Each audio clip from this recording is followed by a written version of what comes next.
Good after morning, my Liptions. It is Friday, my dudes. Yes, it's not Wednesday. It's 2 days late, but no dollars are short. Let me tell you, because Uncle Evetech has made all of the Easter specials live. So I'm just literally going to go through them candidly and just go through the list because there's so many. A top 10 was just not going to cut the mustard. All right, so starting with accessories, there's some stuff. There's a ring light. These are actually quite good. My mate just got the key light. And it's like really good. Oh, these are Osram LEDs. Oh, fancy. But the main thing is you can change color temperature and how it lights and that sort of stuff. So you can have like, well, you can see pretty decent variants, and it's all controllable through the software. Gaming chairs, nothing really to write home about. The gun deers are okay at the money. They're not, you're not going to write home about them and stuff. They're alright. The Cougar, same thing. The couch though is pretty sick at $4 grand. I gotta say, it is very comfortable. And if you're a console boy and you're playing on controller a lot, have a look at that. Now for some ground fix. Not really worth it, considering this is here, even though this is 3-year warranty. Well, that's the thing is this is 2-year warranty. Why pallet? Give us 3-year warranty on Uncle Evetech, please. Still very good bang for buck. I have one in the pre-built that I'm going to be doing some benchmarking on over the weekend, and hopefully we'll get those stats out to you next week. 6600, very good bang for buck, basically a 2070 super for $1 more. Nice product tiering. The price versus performance is almost identical between these two.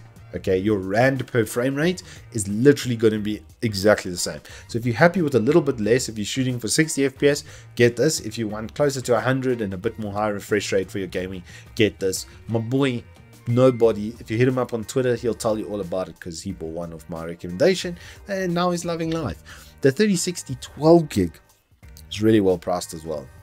MSI just dropping specials on GPUs right now.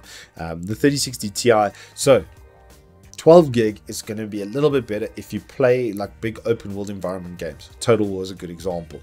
It is going to get a little bit better performance. I've seen Tarkov max out my 2070 Super's VRAM more than once, especially on maps like Interchange, where the amount of objects on screen are extremely high. That VRAM is going to come up. Obviously, going from 3584 to 4864 CUDA cores is going to make a difference though. So if you're playing on like 1080p, look at that. If you want to do a bit more like 1440p, not that the 3060 core really is amazing for that, but the 12 gig variant just handles like those big open environments because it's just got more VRAM. Once again, palette just making me sad because 3070 Ti is sick. The price is sick to your warranty. So I need drawback with these, but they are pretty damn good cards. This one is a little bit like Fast and Furious, let's put it that way.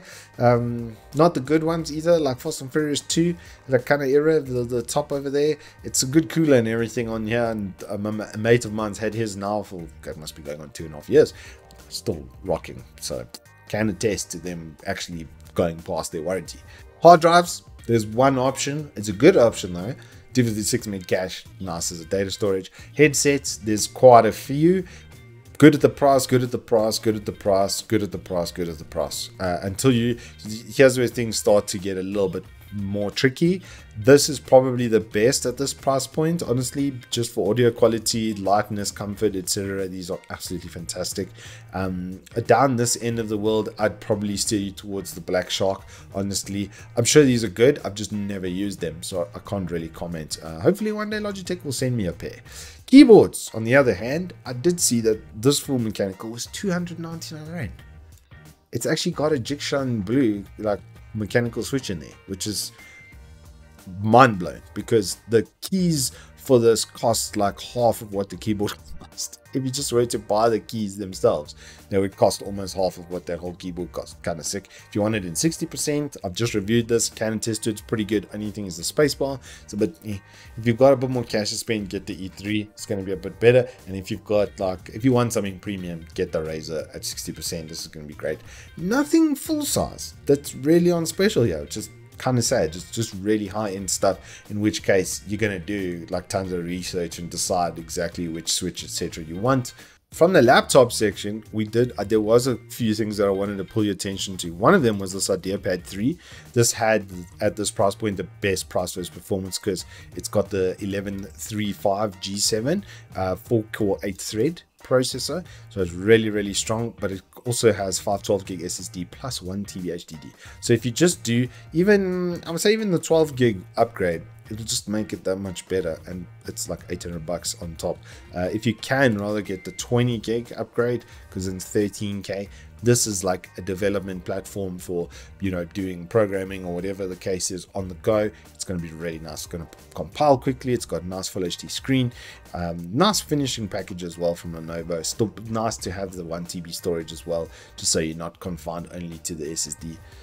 Other laptops from this section, there was, I believe, the Dell RTX 3050 SSD only. Monitor on that is okay at 120Hz. It's pretty good. It's not the best ever. It's about a 250 to 280 nits sort of setup. So if you're going to be using it in daylight and stuff a lot, it's not the greatest.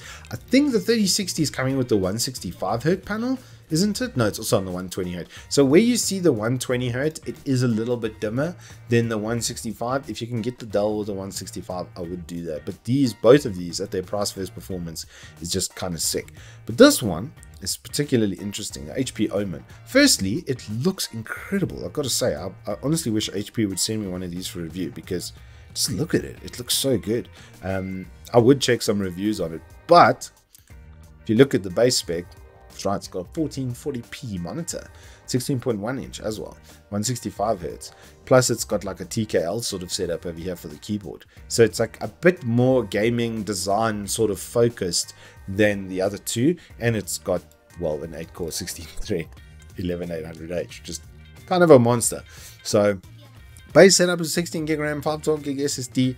It's not bad, but maybe we look at like something like that. I would say go for the 32 gig plus the 1 TB. It's what, 3K on top of the normal price, and then you won't have to upgrade or touch anything from that point on. This is gonna thump, especially if you're using it for like design and workload. It's gonna thump like hard.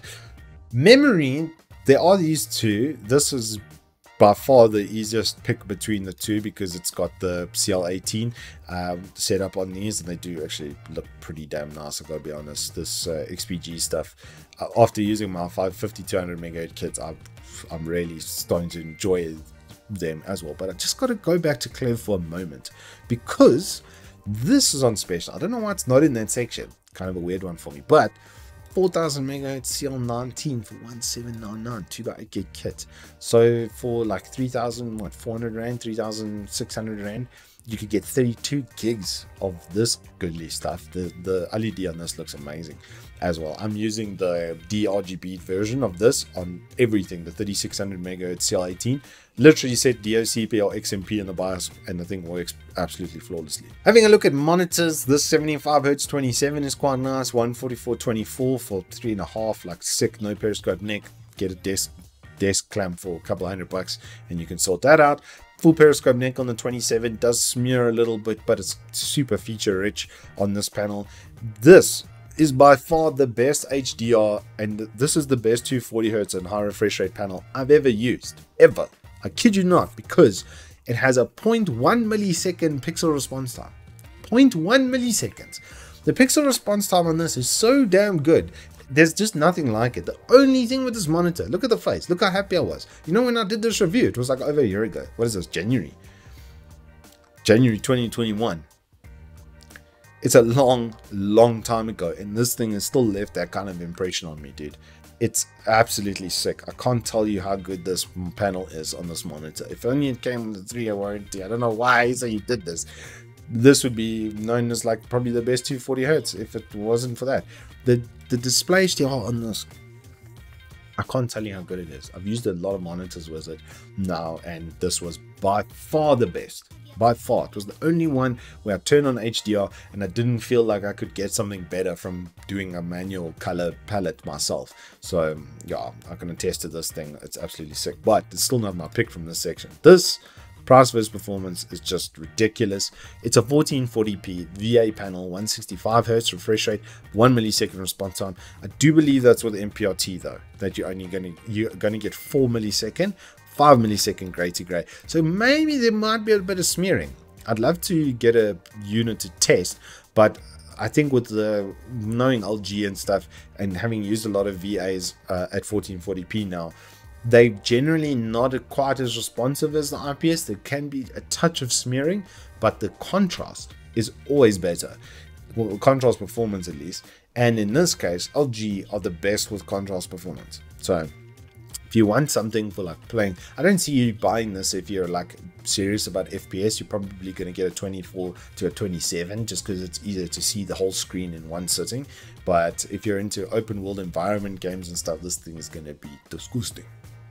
For the mouse, there wasn't too much to write home about. Baseless S Hyperspeed and the Viper Ultimate were the sort of big notable ones over here for me. Obviously G Pro X Superlight, it's a couple £100 discount on the normal price. I know it's very popular. I know everybody thinks it's the best thing since sliced bread, but honestly, if you can feel the difference between these two mouse outside of shape, I will, I don't know, give you the blood of my firstborn child.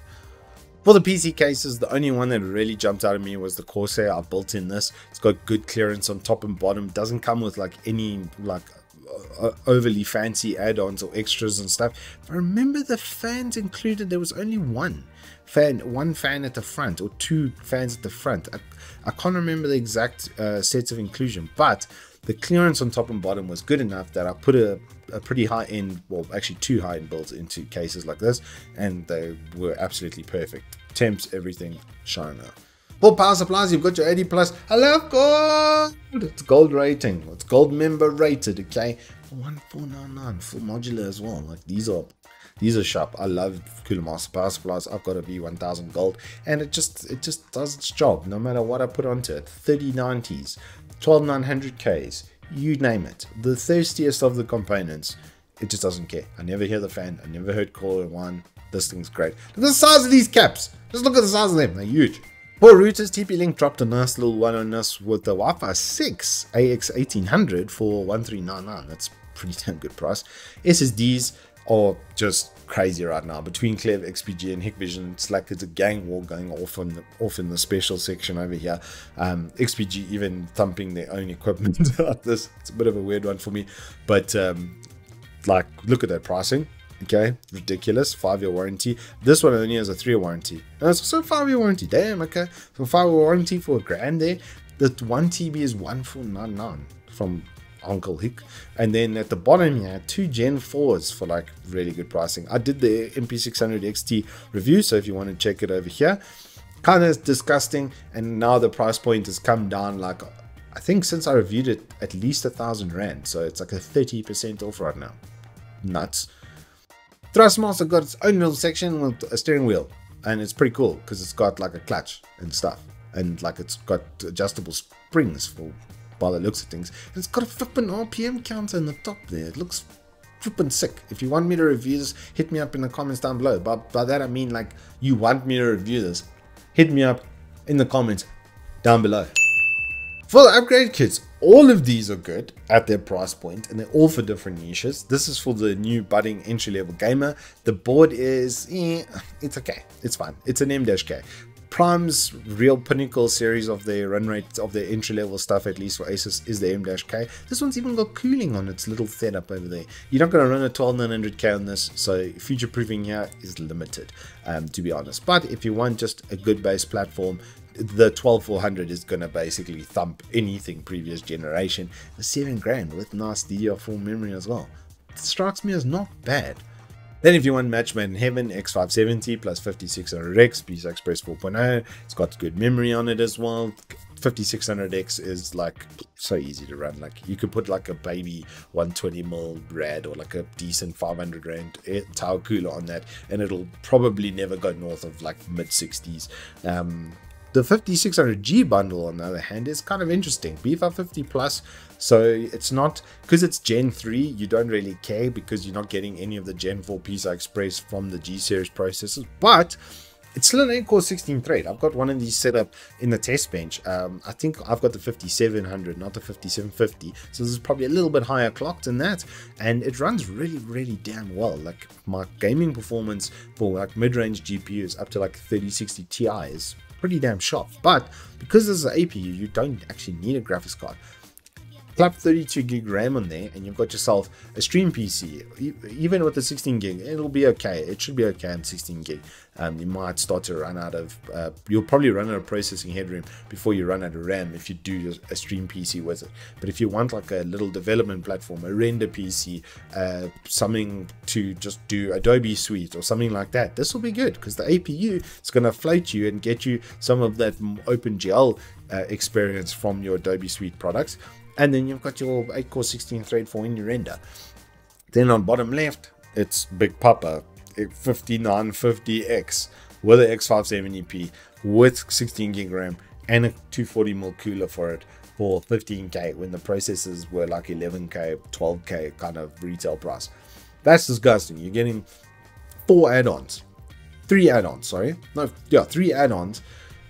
to a 12 grand processor for 3 grand plus. That it's like $1,000, $1,000, and $1,000 is basically what you. So a board is like discounted like 2 grand. It's kind of disgusting. And then last but not least, we got the little Kiyo Webcam. This is actually quite an interesting one for the streamers. You might want to have a look at this. Go check some reviews and stuff. But I think at the price point, this thing's actually really solid now because it's 1080p 60 FPS, which is what I'm running this on. And if that's all you want to have in the bottom corner, it's probably going to look pretty good, as that does. Like I'm just looking over, sorry, at observing myself over there. But if I go to the main cam, you'll see as soon as it gets big, it's quite evidently a webcam. It's still, and this is a Brio, okay, this is like a 3.5 grand webcam. So, and I've seen them side by side with this and with Elgato Facecam, which destroyed everything, but that's closer to 3.5, 4 grand for an Elgato Facecam. This is a lot cheaper. Price versus performance here is pretty damn solid. Anywho, that's all I've got for you on the Easter specials. Hope you guys enjoy your weekend. Until next time, stay safe, keep well, and I will see you on the flip side. Yeah.